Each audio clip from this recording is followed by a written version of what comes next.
Alright, this is my new DJI Mavic Mini 2 drone.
The DJI Mavic Mini 2 drone.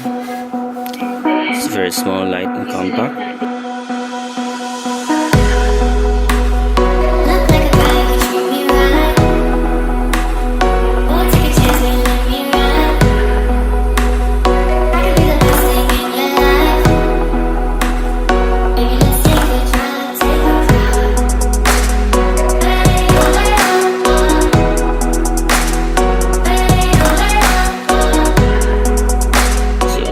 The box. Back this is the drone. Now let's go back to the DLMS.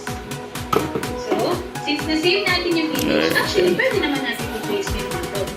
Pero ang difference lang niya is pag gumamit ko ang ating device na medyo maliit, maaaring hindi siya mag-a-adjust kung ano yung resolution ng screen ng device na ginagamit ng ating mga bata as to compare sa i-upload natin.